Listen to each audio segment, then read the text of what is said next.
Vamos abrir nossas Bíblias em Zacarias, capítulo 4, versículo 10. Livro do profeta Zacarias, no capítulo 4, versículo 10.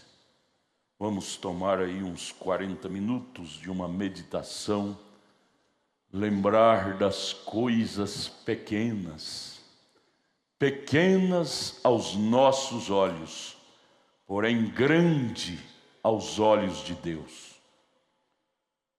Cuidado em desprezar as coisas pequenas. Zacarias capítulo 4, verso 10.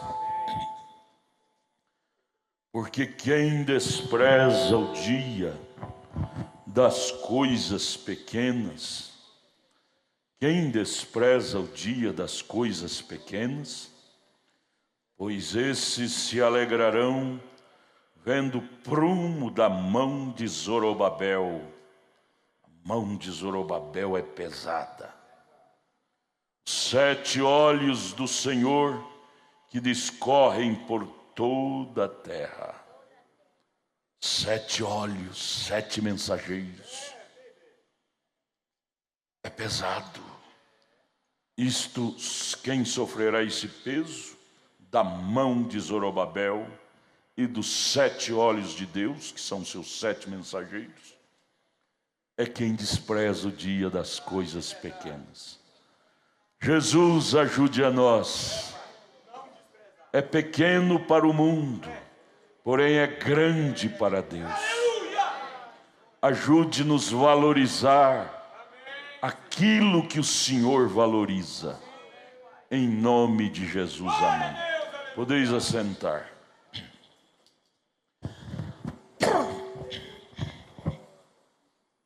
Existe escritura, como João 3,16 e outras na Bíblia Sagrada,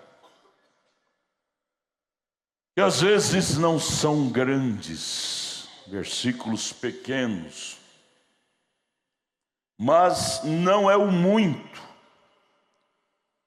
Não é a leitura ou o quadro que possamos ler.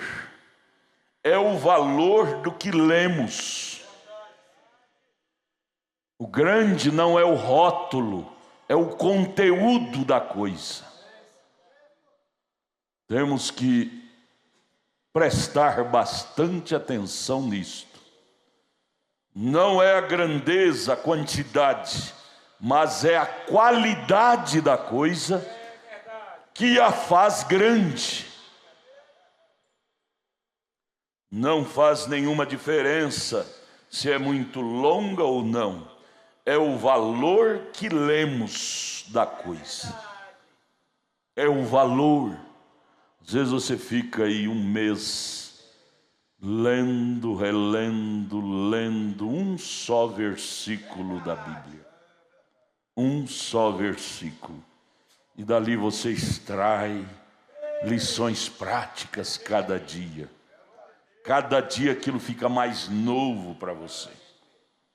Isso aqui é cheio de pepitas. Isso aqui é cheio de vida. É aí onde podemos descansar nossa fé. É na qualidade da coisa. Porque é a palavra do Deus vivo. É a palavra do Deus vivo. E agora, há algum tempo atrás, falando a respeito do valor das coisas, do outro lado do rio, em Louisville, Kentucky, do outro lado de onde eu moro, ali havia um garotinho que estava lá em cima do sotão de sua casa, e ele estava procurando algumas velhas relíquias e coisas que pertenciam à família, coisas antigas. E ele encontrou um velho baú, e ele mexeu naquele velho baú alegremente para ver o que ele poderia encontrar. E ele encontrou um pequeno selo postal que havia ficado amarelo, já descorado. Ele era apenas cerca de meia polegada quadrada, bem pequeno aquele selo. O pequeno companheirinho olhou para aquilo e ele disse: talvez isso possa valer uns 5 centavos de $1. 5 centavos, eu poderia tomar um cone de sorvete com esse dinheirinho. Então, com o cone de sorvete em sua mente, ele desceu a rua correndo até um colecionador de selos. E o colecionador de selos olhou para aquilo e ele disse: quanto você me daria por este selo postal? Não esperando receber mais do que 5 centavos. E ele disse, depois que o colecionador de selos olhou para aquilo, ele sabia que era um selo antigo. Então ele disse: eu te dou $1 por ele. O pequeno companheirinho ficou muito feliz. Aquilo significava muitos sorvetes. Estava esperando comprar um só, agora poderia comprar muitos. Então ele vendeu aquele selo por $1. Cerca de 6 semanas depois, o colecionador de selos o vendeu por $50. Algum tempo depois, ele foi vendido por $500. E agora, eles alegam que ele vale $250 mil. Agora, nós sabemos que um pequeno pedaço de papel com meia polegada quadrada não valeria nem mesmo ser apanhado na rua. Coisinha pequena. Mas não era o valor do papel, era o valor do que estava aplicado, impresso no papel. Não é o valor do papel, o valor é o que está impresso neste papel. Isto é que não há preço que o pague. E é assim que é com a palavra de Deus. Não é apenas o papel no qual está escrito. Eles dizem: papel aceita tudo. Tudo bem, mas bendito esse papel que aceitou escrever nele a palavra de Deus. É o seu valor, é porque é a palavra do Deus eterno. E Jesus disse: os céus e a terra passarão, mas a minha palavra nunca falhará. Ela é segura. A palavra de Deus é segura. Não tenhas medo de confiar nela. Aquela palavra de João 3,16, porque Deus amou o mundo de tal maneira que deu seu Filho unigênito, para que todo aquele que nele crê não pereça, mas tenha vida eterna. Isto, João 3,16, nesta noite, embora seja pequena em sua porção, contém valor suficiente para salvar o mundo inteiro. Um versículo, João 3,16, contém valor suficiente para salvar o mundo inteiro. Ela tem valor suficiente em si para curar cada pessoa enferma que está hoje na terra. João 3,16. É um perdão para cada pecador. João 3,16. É um perdão para cada pecador. Você não pode usufruir de João 3,16? Qual dos dois que você vai ficar, com João 3,16 ou com seus pecados? Ela pode perdoar cada pecador. Ela é alegria para cada pessoa cansada. É a esperança para cada desamparado. é alimento para o santo. João 3,16. É alimento para a alma do santo. Aleluia. É cura para o enfermo. É perdão para aqueles que estão perturbados. É todas estas coisas para você, se você assim as receber. Basta crer.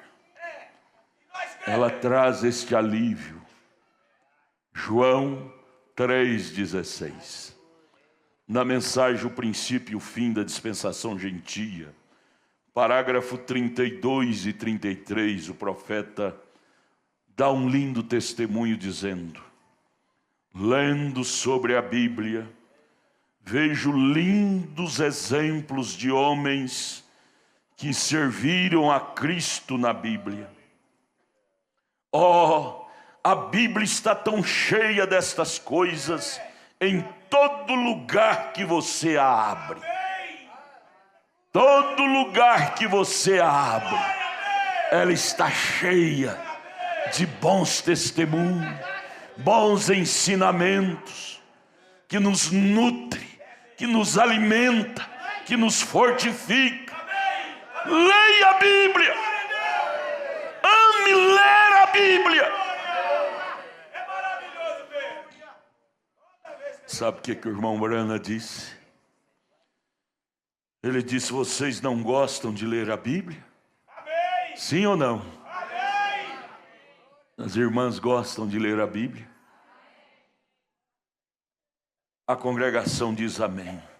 O irmão Brana disse: eu simplesmente a leio e às vezes eu choro quando a estou lendo.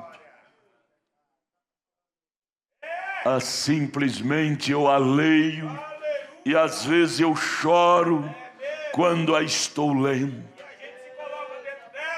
Ele disse: eu tinha uma velha Bíblia que eu tive que trocá-la por uma nova, porque ela tinha páginas todas borradas, porque enquanto eu a lia, minhas lágrimas caíam e borrava as letras.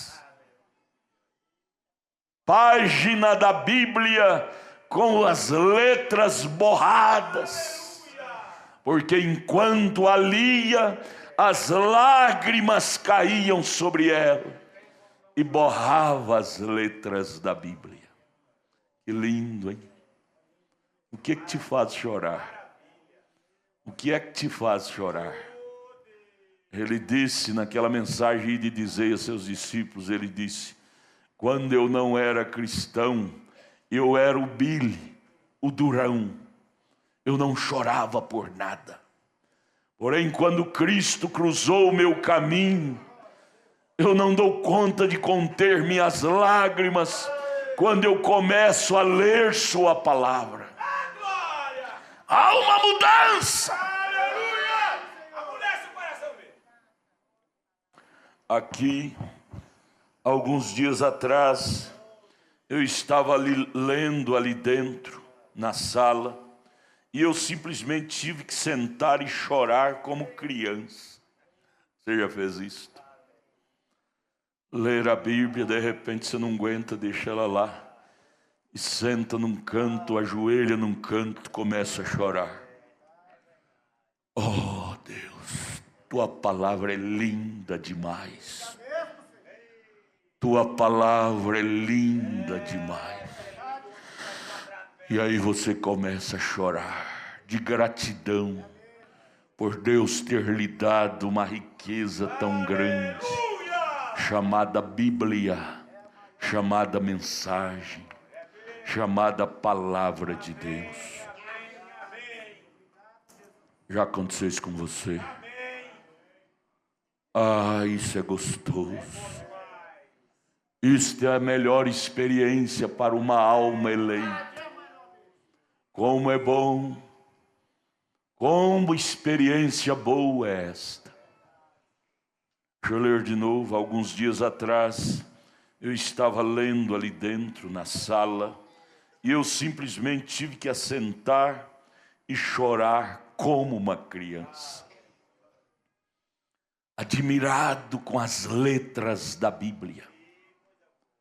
Irmão, irmã, o que é que está nos causando admiração hoje? É o comportamento dos políticos lá fora? Estamos impressionados. O que é que está nos impressionando hoje, hein, gente? Gente, vamos pensar nisso. Irmã Samuel, a senhora é minha filha. O que é que está nos impressionando hoje?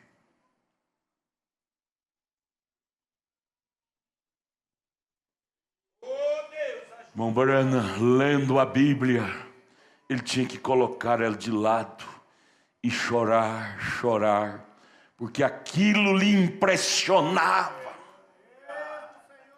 Aquilo impressionava a sua alma.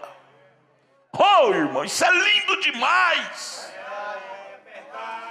Melhor experiência para um ser mortal é chorar lendo a Bíblia. Às vezes nós estamos tão vulneráveis, vazios, ficamos impressionados com a vida dos outros, com o erro dos outros, com a desgraça dos outros, do político, do presidente, do governo, do pastor fulano, pastor Beltrano. Não, irmão, isso cada um responde por seus atos. Vamos nos educar. Precisamos sofrer uma reeducação de espírito. Precisamos de uma mudança de hábitos. É hora de novo nascimento. É hora de possuirmos Canaã. Eu acho que os olhos de Josué e Calebe quase que nem piscava, principalmente quando estava perto da terra. Eles miravam na pátria santa Canaã. Canaã era impressão, era o que mais impressionava Josué e Calebe. Eles não queriam nem saber dos problemas das outras nações. Ele queria saber em possuir Canaã. Irmãos, não é hora de nós estar preocupados com a vida alheia, não. É hora de nós estarmos preocupados com a nossa promessa. Possessão! É hora de possessão! Pare de ter sua mente vagante. Mente vagante. Girando, girando, girando. Uma hora está na cachaça, outra hora está no cigarro, outra hora está na mulher, outra hora está no homem, outra hora está vagante. Vagante. É hora de centralizarmos nossas mentes em algo que realmente tem valor. Cristo. Amados irmãos, deixa eu dar uma declaração para vocês. Próximo passo nosso é possuir nossa Canaã. Não resta muito espaço à frente mais. Não resta muito tempo mais. Nós já estamos no 40º ano. E foi no 40º ano que Israel possuiu Canaã. Eu não sei se foi de manhã, à tarde ou à noite, mas eu só sei que estamos no dia da coisa. Estamos no dia da coisa. Regozijai-vos, impressionai-vos com isto. Isto deve ser uma matéria de alto relevo para o crente. Possessão da promessa. Ele disse, deixa eu ler de novo, 33, o princípio e o fim da dispensação gentil. Aqui há alguns dias atrás, eu estava lendo a Bíblia ali dentro, na sala, e eu simplesmente tive que sentar e chorar como uma criança, chorar como um bebê. ao ler a Bíblia. Bíblia, Bíblia, Bíblia, Bíblia, Bíblia. Chorar com um bebê ao ler a Bíblia. Você já chorou? Eu já chorei muito. Muito não, a gente não chora muito. Mas dá para chorar um bocado. Ao ler a Bíblia, realmente ela impressiona a alma. Se você deixar seu espírito ser embalado por ela causa sentimento de gratidão. Se você nunca fez isso, experimente fazer isso um dia. Isso cura estresse, cura depressão. Isso cura espírito machucado, alma machucada. Ler a Bíblia. Tive que deixar ela de lado e chorar como uma criança. Eu me levantei e andei em volta da cadeira onde estava a Bíblia. Coloquei minha Bíblia sobre minha cadeira. Andei e olhei para minha Bíblia novamente ali em cima da cadeira. E eu simplesmente chorei. Fui em volta da cadeira novamente. Olhei para a Bíblia novamente. E eu pensei, oh Deus, ali dentro, a vida eterna. Vida eterna para cada homem ou mulher que ouse colocar sua confiança nisto e crer nisto. Vida eterna. Colocou sua Bíblia na cadeira, lá na sua sala. Teve que colocar ela lá para chorar como uma criança. Depois começou a rodear e olhar para a Bíblia.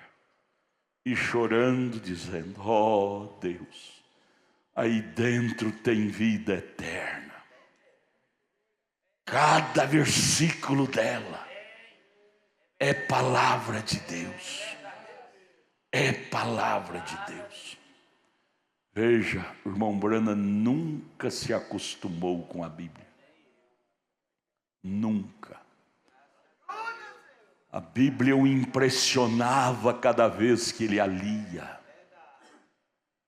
Ô irmão, feliz do crente, da crente, que nunca se acostuma com a Bíblia. Ler a Bíblia não como um costume. Não como se lê um catecismo. Mas ler a Bíblia com impressão. Impressionado com o que ela fala. Isto sim é cristianismo. O conteúdo disto é uma vacina para a alma. O conteúdo disto é uma vacina para a alma. Você está com a sua alma fraca? Tome uma injeção da Bíblia. Levanta de madrugada e começa a ler a Bíblia. Te educa nisto. Te eduques nisto. As caladas da noite, leia a Bíblia. Perdeu o sono? Corre e vai ler a Bíblia. Eu, quando perco o sono, eu vou ler a Bíblia, vou ler a mensagem. Até que sono vem. Aí depois de sono vem, dá um sono gostoso. Aquela paz da Bíblia entra na gente. Você dorme que ronca, né? É bom. Elimina os estresse, que vale muito mais do que remédio controlado. Chorar ao ler a Bíblia. Por que nós mais choramos, hein? Por causa de dinheiro, por causa de ciúmes, de brigas, dissensão. Vamos nos educar. Vamos educar nosso espírito a ser amigos da Bíblia. Quem despreza o dia das coisas pequenas, esses se alegrarão vendo o prumo da mão de Zorobabel. A Bíblia não é coisa pequena. Coisa pequena. Deixa eu terminar com esta historiazinha aqui. Havia um irmão que ele um dia me cercou e ele me disse: irmão Brana, ele me disse de onde ele era.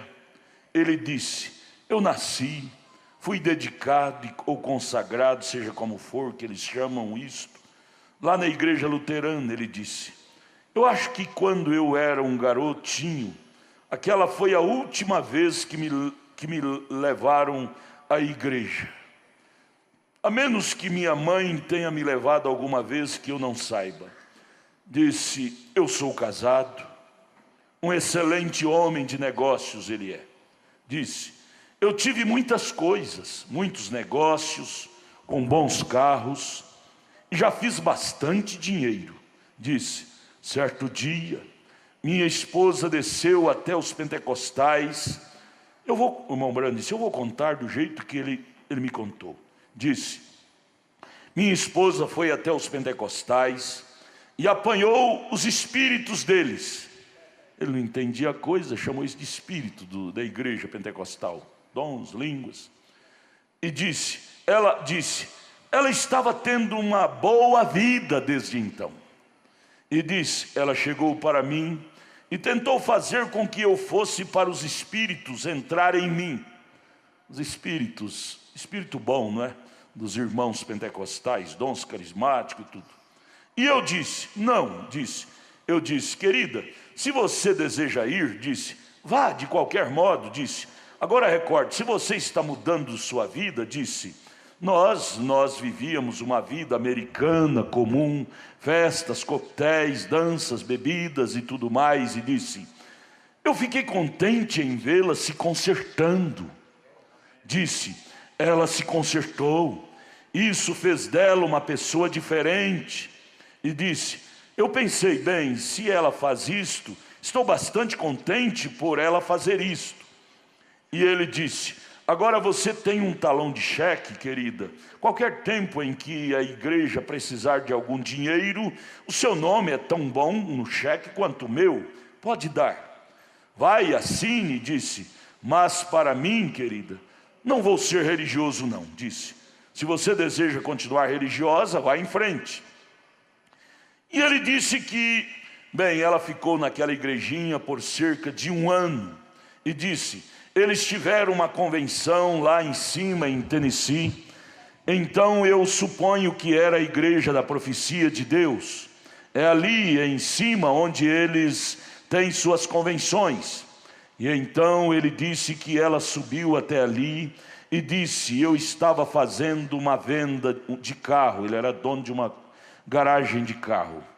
Eu estava fazendo a venda de um carro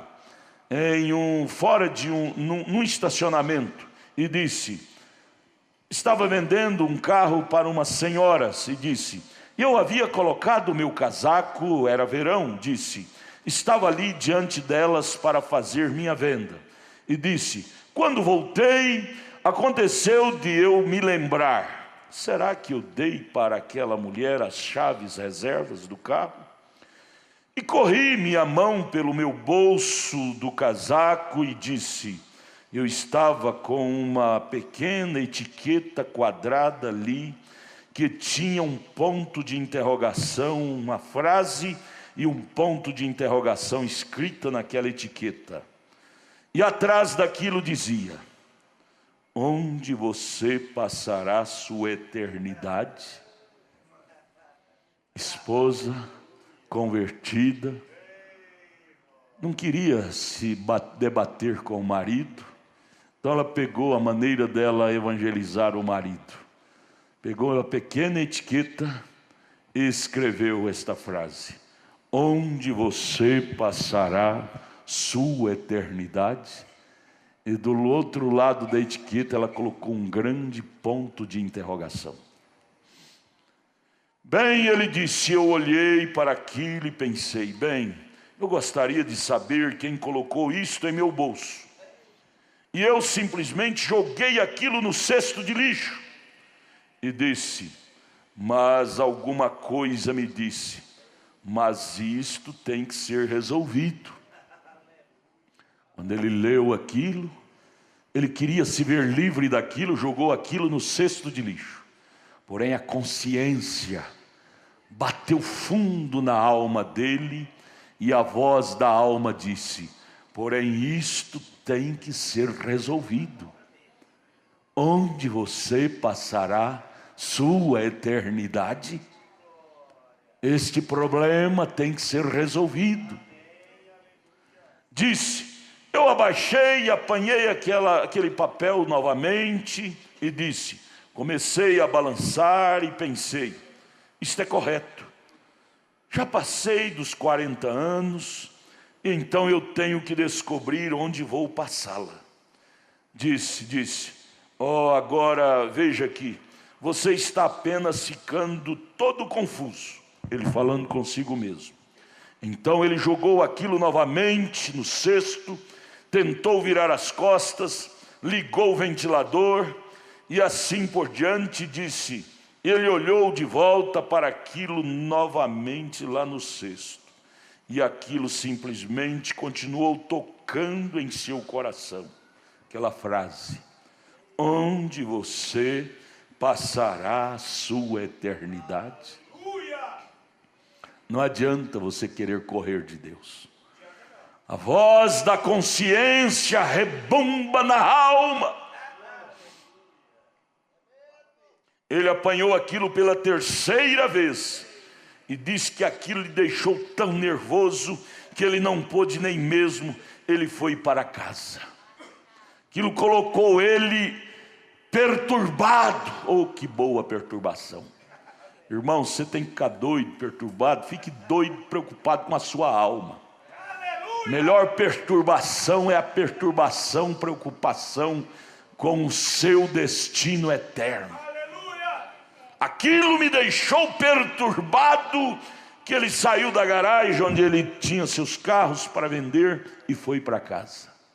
Com aquela frase ressoando na mente, no coração dele. Onde você passará sua eternidade? Você não dá conta de se livrar desta frase. Você lê a Bíblia e existem frases que penetram na sua alma. Você sacode a cabeça para se ver livre daquilo, mas não dá conta mais. Aquilo te marcou. Esta frase marcou a alma daquele homem. Desde então ele não teve mais paz. Deixa eu abrir um parênteses. Eu quero dar meu pequeno testemunho para vocês. No mês de julho do ano de 1972, mudou para vizinho nosso da fazenda onde morávamos lá em Minas Gerais, duas famílias, irmão Josias, irmão Elcio, vizinho de fazenda. Eles eram cristãos. E eles começaram a fazer cultos na casa deles, eram cristãos.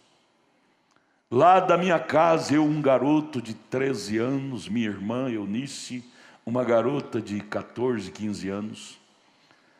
A gente ouvia os cultos lá de longe, eles cantando, na roça, a voz ecoa, de longe se ouve.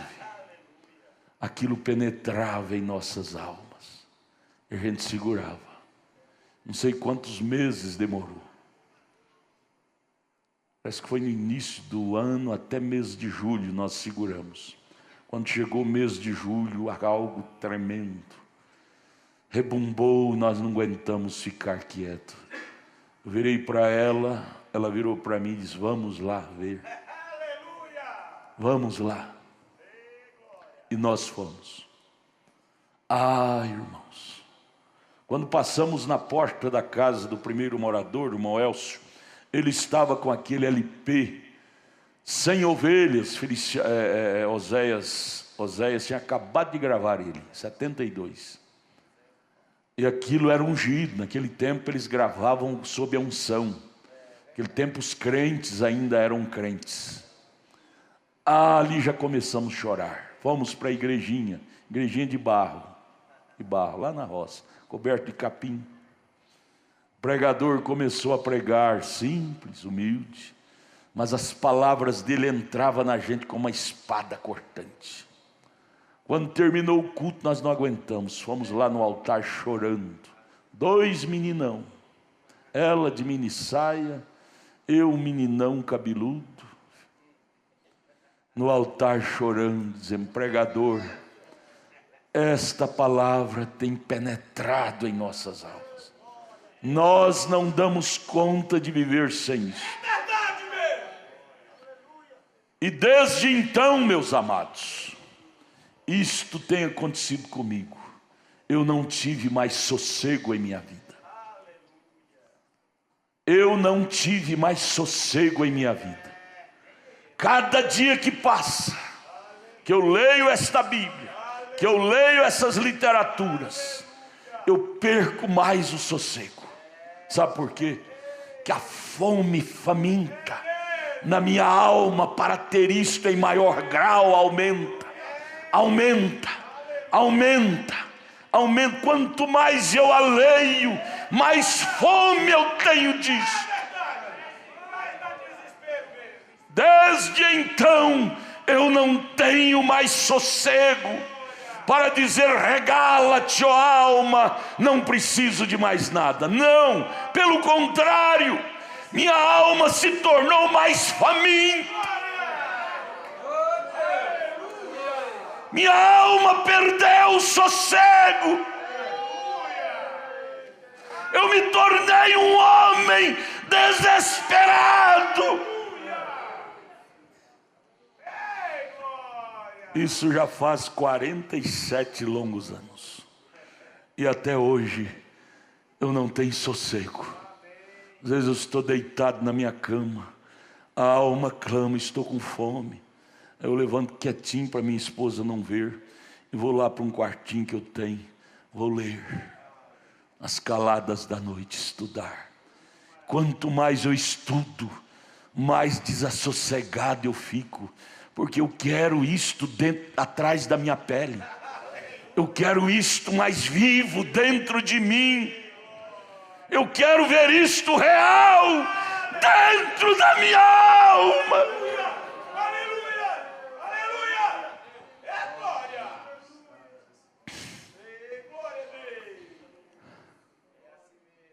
Desde então, eu não tenho mais sossego. Foi o que aquele homem disse para o irmão Branham. Eu fui para casa e então perdi o sossego. Aí ele disse: eu fui ouvir um famoso evangelista, o Dr. Billy Graham. Billy Graham me disse para fazer algumas coisas, eu fiz, mas aquilo ainda me incomodava. Depois dali eu fui me unir aos irmãos metodistas, e eles me disseram outras coisas, fiz como eles mandaram, porém aquilo ainda me incomodava, não foi a resposta. Me uni com os unicistas, me disseram para fazer alguma coisa, eu fiz, mas logo descobri que ainda eu estava com uma alma incomodada. Me uni com os pentecostais, eles me ensinaram que eu tinha que falar línguas estranhas, e me levou para um quartinho e orou comigo, orou, até que eu concebi o dom de língua estranha, mas terminei sentindo necessitado. Minha alma continuava inquieta. Isso aqui é a mensagem Abraão restaurado, do parágrafo 32 até o 40, depois você pode ler na sua casa. E logo eu fui a uma igreja, em outra igreja, eu estou falando assim resumido, a Voz da Cura, nome daquela igreja, a Voz da Cura. Contei minha situação para eles, eles disseram: você está em pecado, vá procurar o profeta William Branham.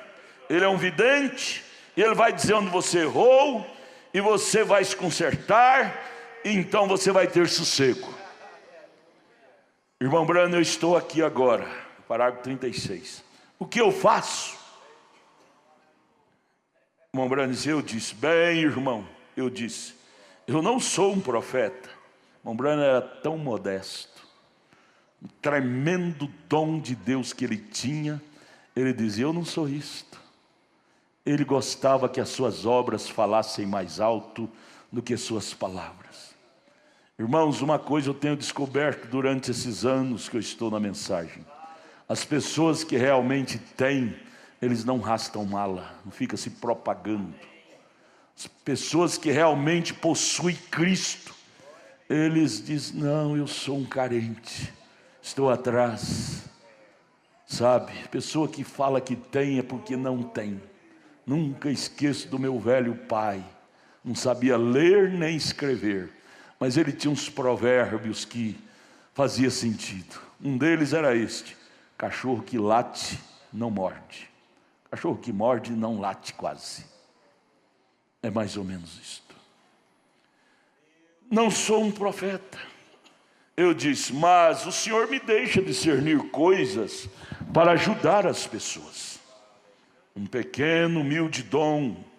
Eu disse, mas eu não chamo a mim mesmo de profeta. Eu disse, mas você não precisa de um profeta para isso. Você apenas precisa de Deus. Aí já começa a coisa sendo explicada. Você não precisa de uma religião, você precisa de Cristo. Sua alma não está clamando por religião. Aí ele contou seu currículo, por onde ele tinha passado para o irmão Brana. Passei pelos metodistas, pelos pentecostais, pela igreja unicista, falei em línguas estranhas, e ainda há um vazio em mim. O irmão Brana virou para ele e disse, não é sobre alguma sensação, não é sobre alguma emoção, mas é crer. Aí é onde você obtém. Jesus não disse aquele que falar em línguas, aquele que gritar ou pular. Ele disse, aquele que crer tem vida eterna. Tem. Aí o moço disse, irmão Brana, e eu creio com todo o meu coração. O irmão Brana disse, então você tem. Pare de correr, pare de vagar, pare de procurar.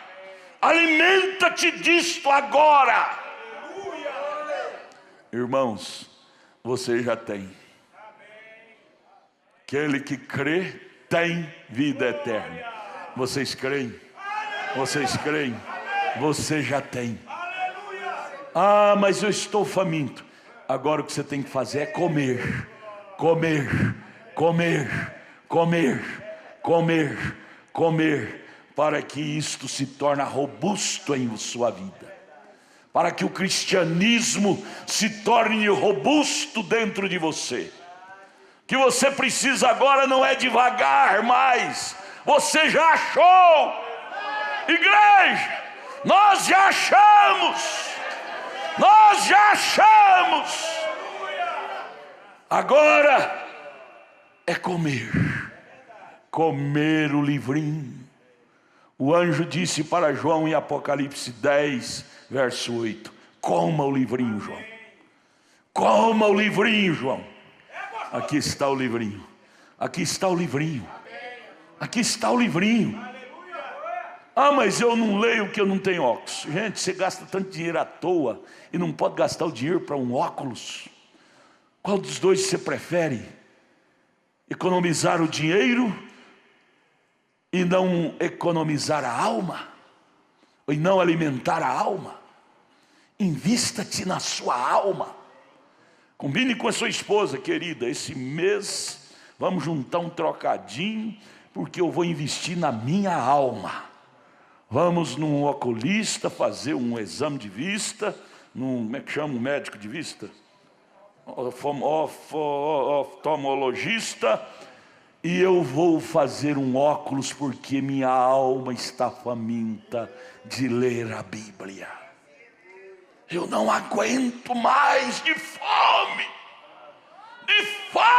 de Deus. O que Jesus disse em Mateus 5? Benditos que têm fome, porque eles serão saciados. Menina, o que você precisa não é de ver desenho animado, essas coisas erradas de celular, mundo virtual. O que você precisa é de alimentar sua alma. Entra para o seu quarto quando você chega da escola, fecha a porta, pega a sua Bíblia, pega a sua mensagem e vai ler. Não dê sono para as suas pálpebras enquanto você não ler pelo menos 3 capítulos da Bíblia refletindo sobre ela.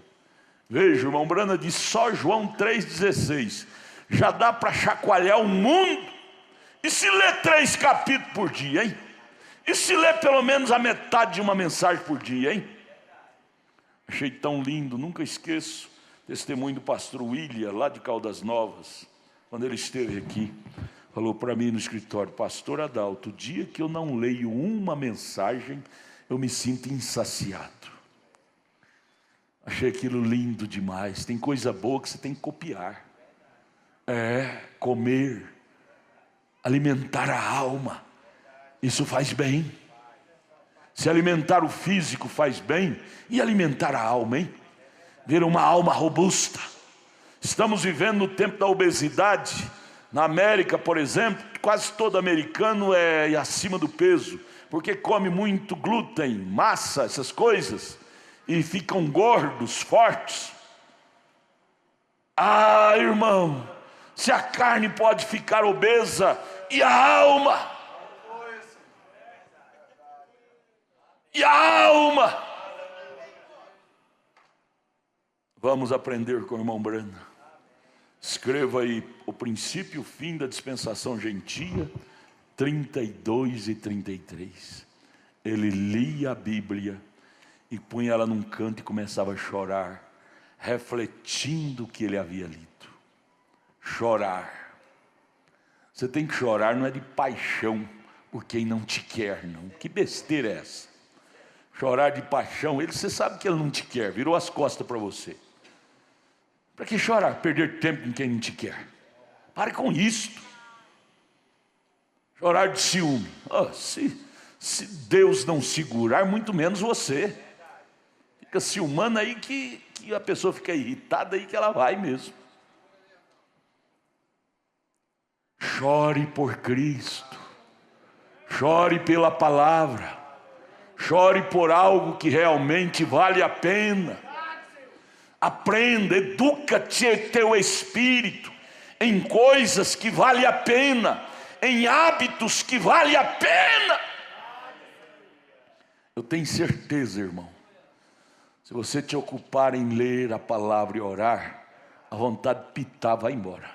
Pitar, um verbo lá da roça, né? Estou pitando, vou pitar, fumar. Vai embora, porque um poder supera o outro. Um poder supera o outro. Se quer vencer um poder, cria um poder maior. O irmão Brana fala isso na mensagem Tempestade se aproxima. Ele diz, sabe como se vence uma tempestade? É formando outra tempestade maior. Quando eu li isso, eu lembrei do meu velho pai lá na roça. O incêndio pegava fogo no pasto. Como que ele apagava aquele incêndio? Ele fazia uma picada, um acero aqui, no meio do pasto, e tacava fogo daqui para lá. E aquele fogo batia de frente com aquele outro fogo e apagava. O incêndio acabava. Como se apaga uma tempestade? Formando uma tempestade maior. O diabo formou uma tempestade de vontade de pitar. Me perdoe a expressão. Você forma uma tempestade de vontade de ser crente. Ser crente. O diabo formou uma tempestade na sua mente, vontade de prostituir. Você forma uma tempestade, vontade de ser crente. Crente, crente. Como vencer uma tempestade? Formando uma maior. Arlon, eu te amo. Você é meu fião, não te dou para ninguém. Vamos formar uma tempestade contra o inferno. Vamos dar as mãos. Vamos dar as mãos. Formar uma tempestade contra o inferno. E você vai ver se o diabo vai dar conta de nos aguentar. O diabo não dá conta de aguentar um eleito cheio do Espírito Santo. Ele é fraco. Meninas, meninos, na escola, na faculdade, como vencer as amizades ruins? É você fazer uma tempestade de evangelho. Eles vêm falando de nomes pornográficos, você cita nome: Paulo, Pedro, Bíblia, mensagem, William Branham. Qual é o livro que você mais gosta de ler? Aqueles livros que ele quer a resposta de pornografia. Você fala: oh, eu gosto de ler Maior Batalha Jamais Pelejada, Cristo Mistério de Deus Revelado. Sabe o que é isso? Aí que eu gosto de ler. Você não pediu a pergunta? Que nos chame de louco. Nós somos loucos por Cristo. E eles são loucos por quem? Ninguém vive na vida neutro. Ou você está louco por Cristo, ou você está louco pelo pecado. Ninguém fica neutro. Ninguém. Faz 47 anos que eu ando um homem preocupado. Preocupado porque minha alma me deixa todo dia incomodado. Incomodado. Adalto vai comer mais, vai ler mais a Bíblia. Adalto, levanta, vai ler. Eu me tornei um homem preocupado. Ô irmã, copia isto do irmão Branham. Se torne uma pessoa preocupada com Deus, que você não vai ser escravizada por Satanás. O enfado é da carne. Estou enfadado. Esse enfado é do diabo. Por que você não enfada de assistir televisão? Não enfada de ver celular? Não enfada de ver essas coisas? Ah não, o celular manda zap para mim. Se eu não responder o zap dela, vai falar que eu sou mal educada. Mandou, eu fui ver, só no outro dia ela vai falar que eu não fui educado, não dei satisfação. Que chame de mal educada. Que lhe chame de mal educada. Eu quero ser educada com a minha alma. Eu quero ser educada com a minha alma. Que negócio é ser educada com a irmã fulana ou com a ciclana? Seja ela quem for. Você responde o dia que tiver tempo. Ah não, tem que responder o zap. Aí vem 500 zap por dia. Aí 500 horas por dia. Termina o dia, você não leu a Bíblia, não leu a mensagem, não orou, não chorou debruçado na Bíblia. Ah, mas ela mandou mensagem. Mensagem? Ela é pura filosofia. Se filosofia salvasse, a Grécia, que é o país dos filósofos, seria o país mais crente do mundo. Sócrates, Platão, nunca nem tocou o dedo no cristianismo. Palavras não salvam ninguém. O que salva é conteúdo. É Cristo. Você está alimentando de fonte errada, minha filha. Pensamento é um pensamento bonito. Sai para lá com esse estranho. Nós estamos alimentando em fontes erradas. Vamos voltar a alimentar no lugar certo. Cristo é o nosso alimento. E aí vem os reflexos. Nervosa com o marido, temperamental, briga e qualquer coisa é divórcio. Nervo na flor da pele, porque está alimentando em fonte errada. Jesus diz: quem se alimenta de mim, viverá por mim. Viverá por mim. Aleluia. Cante o hino espiritual, irmã. Canta aquele, irmã Ruth. Canta aqui, linda irmã Ruth, com o conjunto aqui de novo. Eu gosto de bons cânticos. Isso alimenta a minha alma. Eu me alimento ouvindo a mim mesmo pregando. A palavra do dia é a primeira coisa que eu faço quando levanto. Eu ouço e eu me alimento daquilo. Eu vejo na internet meus cultos, assisto, eu me alimento. Oh, como é bom, porque não é eu falando, eu sei que é o Espírito Santo falando. Eu me alimento do Espírito Santo.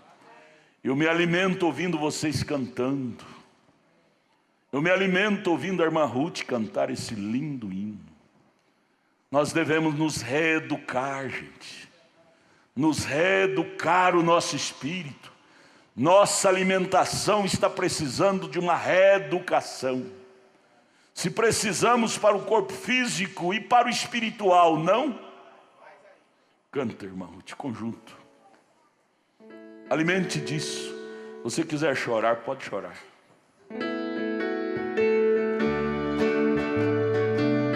Abra sua Bíblia.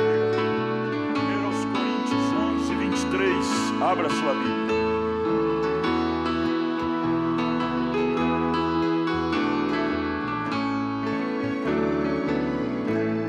O céu está a me chamar para as mansões além do mar, onde meus irmãos que já foram me aguardam. Também subirei quando o céu me chamar. Este corpo é de barro, como uma prisão, entre grades de ossos, a minha alma está. Mas as grades cairão quando Cristo chamar, e a minha alma dizer: livre está. Como águia vou voar e ao céu subirei quando ouvir o céu o meu nome chamar.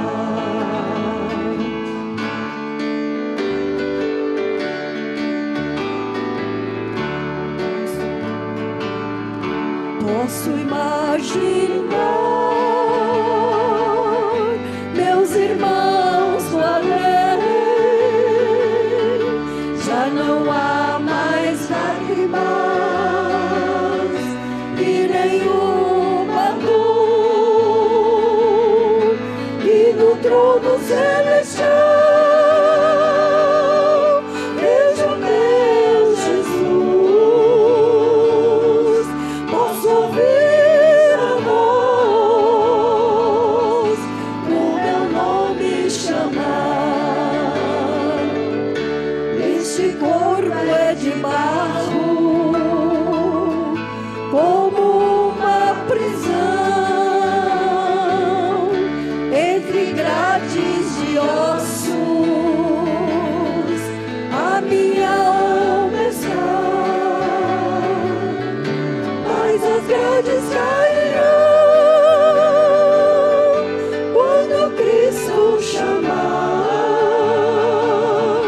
e a minha alma dizer: livre está. Como águia vou voar e ao céu subirei quando ouvir o céu o meu nome chamar. Como as grades